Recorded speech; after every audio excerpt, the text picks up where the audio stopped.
Then good morning student. In this next topic அதனுடைய content தான் introduction கொடுத்துருக்குறோம். Third யூனிட்டோட இன்ட்ரடக்ஷனு. தென் அரிஸ்டாட்டிலுடைய கான்செப்ட் பார்த்தோம். அடுத்து கலிலி. சரியா, கலிலியோடைய கான்செப்ட் என்னென்னா, ஒரு ஆப்ஜெக்ட் மூவ் ஆகணும் அப்படின்னா it's not force act on the it's not force.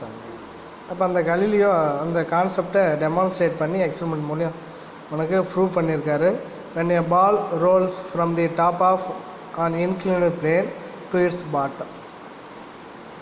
சரி, ஒரு இன்க்ளைன் பிளேன் எடுக்கிறாரு, அதாவது ஒரு சாய்தளம். அந்த சாய்தளத்தில் சரி ஒரு பால் ரோல் ஆகுது. எங்கேருந்து அப்படின்னா ஃப்ரம் தி டாப் ஆஃப் பாயிண்ட்லேருந்து டு இட்ஸ் பாட்டம் பாயிண்ட்ஸுக்கு அந்த பால் ரோல் ஆகுது. After reaches the ground it move some distance and continues to move on to another inclined plane of same angle of inclination. சரி, அதாவது ஒரு incline பிளேன்லேருந்து another incline பிளேனுக்கு அந்த ஆப்ஜெக்ட் மூவ் ஆகுது தம் same angle by increasing the smoothness of both incline plane. சரியா, அப்போ அந்த இன்க்ளைன் பிளேனில் ஸ்மூத்னஸ், சரியா, ஸ்மூத்னஸ் மீன்ஸ் அதாவது வழவழப்பான பகுதி இன்க்ரீஸ் ஆகும். The ball reaches almost the same height from where it was released in the second plane. Second பிளேனில் பார்த்தீங்க அப்படின்னா ஃபஸ்ட்டு பிளேனு ரஃப் சர்ஃபேஸில் இருக்கும். இப்போ ரஃப் சர்ஃபேஸில் initial position to final position அந்த ஆப்ஜெக்ட்டு ரோல் ஆகுது. செகண்ட் டயக்ராம் பார்த்தீங்கன்னா ஸ்மூத் சர்ஃபேஸை பேஸ் பண்ணியிருக்கும், அதாவது வழவழப்பான பகுதி அல்லது வழவழப்பான தளம். அது இதில் ஒரு ball initial position to final பொசிஷனில் ரோல் ஆகுது. சரி, roll ஆகும்பொழுது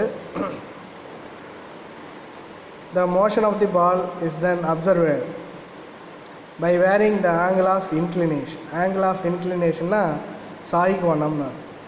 of the second plane keeping the same smoothness. If the angle of inclination is reduced the ball travels longer distance in the second plane to reach the same height. சரி, தென் அடுத்த டயக்ராமில் பார்த்தீங்க அப்படின்னா second plane என்ன பண்ணுன்னா remove பண்ணிடும். அப்போ remove பண்ணும்பொழுது the angle of inclination is reduced. So the ball travels longer distance in the second plane to reach the same height. அங்கே மூணாவது டயக்ராமில் பார்த்தீங்க அப்படின்னா லாங்கர் டிஸ்டன்ஸை ட்ராவல் பண்ணியிருக்கும். அதான் இனிஷியல் டு ஃபைனல் பொசிஷன் பார்த்தோம் அப்படின்னா டிஸ்டன்ஸு அங்கே லாங்கராக இருக்கும். ஏன் அப்படின்னா சரியா ஆங்கிள் ஆஃப் இன்க்ளினேஷனை என்ன பண்ணியிருக்காங்க அப்படின்னா ரெடியூஸ் பண்ணியிருக்காங்க. ரெடியூஸ் பண்ணும்பொழுது நான் ஸ்மூத்னஸோட வேல்யூ அங்கே இன்க்ரீஸ் ஆக பால் அங்கே ரோல் ஆகிட்டே இருக்கும். Therefore when the angle of inclination is made to 0. இப்போ ஆங்கிள் ஆஃப் இன்க்ளினேஷனை கடைசி டயக்ராமில் பார்த்தீங்கன்னா 0 ஆக்கியிருப்பாங்க. The balls move 4 over in the horizontal direction.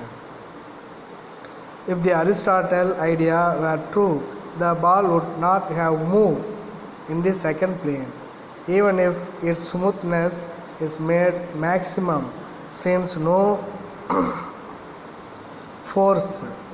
since no force acted on it the horizontal direction. From this simple experiment Galileo proved that force is not required to maintain motion. அப்போ அங்கே பால் role ஆகிறதுக்கு என்ன ஃபோர்ஸோ நாம் கொடுக்கல, ஆட்டோமேட்டிக்காக என்ன பண்ணுறோம் அப்படின்னா டாப் ஆஃப் தி இன்க்ளைன் சர்ஃபேஸில் ஃபிக்ஸ் பண்ணுறோம். அது என்ன ஆகுது அப்படின்னா ரோல் ஆகி தென் பாட்டத்தை ரீச் ஆகுது. சரியா, அப்போ அந்த ஸ்மூத்னஸ் சர்ஃபேஸை மட்டும் இன்க்ரீஸ் பண்ணும்பொழுது தென் ஆங்கிள் ஆஃப் இன்க்ளினேஷன் அங்கே ரெடியூஸ் ஆகும். கடைசி டயக்ராமில் பார்த்தீங்க அப்படின்னா தென் அந்த ஸ்மூத்னஸ் சர்ஃபேஸை இன்க்ரீஸ் பண்ணும்பொழுது தென் ஆங்கிள் ஆஃப் இன்க்ளினேஷன், அதாவது சாய் கோணத்துடைய வேல்யூவை 0க்கு கொண்டு வரும். அப்போ என்ன ஆகும் அப்படின்னா அந்த பால் ரோல் ஆகி தென் இனிஷியல் டு ஃபைனல் பொசிஷனில் லாங்கர் டிஸ்டன்ஸை ட்ராவல் பண்ணும். அப்போ இங்கே பால் ரோல் ஆகணும் அப்படின்னா ஃபோர்ஸை நாம் அப்ளை பண்ணலை. எதுக்கு? Required to maintain motion. சரி, அந்த பால் மோஷனை மெயின்டைன் பண்ண அல்லது மூவிங்கை மெயின்டைன் பண்ண சரியா அந்த பாலுக்கு நாம் ஃபோர்ஸ் அப்ளை பண்ணணும்.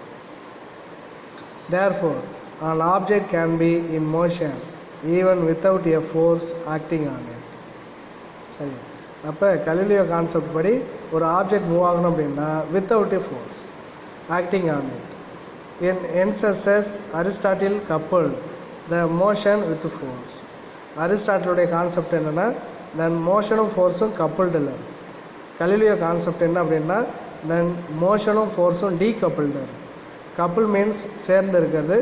அப்போ ஒரு ஆப்ஜெக்ட் மூவ் ஆகணும் அப்படின்னா அந்த ஆப்ஜெக்ட்டு ஃபோர்ஸை சார்ந்து இருக்கும்.